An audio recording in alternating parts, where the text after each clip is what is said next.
Sometimes you can tell the story of an entire community on just one street, but you need the right guide. Ours was known simply as Bonsai, a welcoming person on a road that's grown wary of strangers. This is our spread right over here. You can see right in the corner between the barn and the house, a huge shipping container storage shed thing melted. There's little hot spots burning everywhere. Oh, yo, this house is okay. And all the forest right there was on fire, and it stopped right at our doorstep. The first doorstep he took us to The miracle is how the fire came right up to the edge of his yard over here. belonged to another person with just one name, Nako. It's hard to stay away from it, when it's your whole life. I should probably mention he's a famous musician and headman for Nako and Medicine for the People, a band with tens of millions of plays on Spotify. So that's my house right up there, and the fire came and stopped right here along the path. And he nearly lost everything. Fucking like 4th of July up in here. Wow, look at that fire. Nako didn't evacuate right away, decided instead for sleepless nights trying to protect his place. There, you can see the stacks of buckets all over the place. There's one right around the corner too. Buckets and jugs of water that we're filling up from this little pond over here. It's a tiny ass pond, just like the size of a kiddie pool. Amazing how quickly you use your bucket.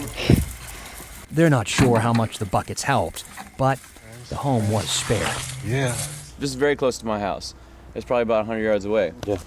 Do you feel like you dodged a bullet here? Because I feel like that bullet came pretty close. Oh, absolutely. 3 houses on the street did burn. Bonsai led us to one of them, a property at the end of the road, and an owner who's trying to make sense of what's left. And burned everything. The boat melted. We had a car in the garage. It's sitting underneath that rubble there. You can kind of see the boat trailer inside the rubble there. Eric told me the fire moved in so quickly that evacuation orders jumped from 1 to 3, and he left without grabbing anything. Oh, it was unbelievably hot. The fire took everything he owned, except for an unlikely blessing. I cannot believe that home you're building is standing. How? We can walk down there. I'll show you the fire that went around it. You can see the fire came all the way through here and went all the way around. The framework of his dream house, built by his own hands, hardly has a scratch, even as the home next door burned to ash. Even this fallen tree refused to hit the wall as it crashed down. Just a little bit of luck. God, it wasn't supposed to burn. How could it not? It's all kiln-dried lumber. It's ready to go up like a match. And it didn't burn. And everything else did. I can't explain it.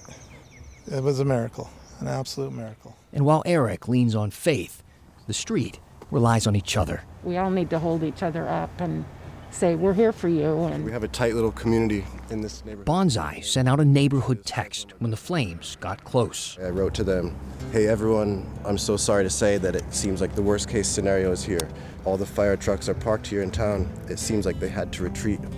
Sorry for the bad news, everyone. Let's stay in touch. I'll be the earth that ground you from the chaos all around. I'll be the home you return to. I can be your middle ground.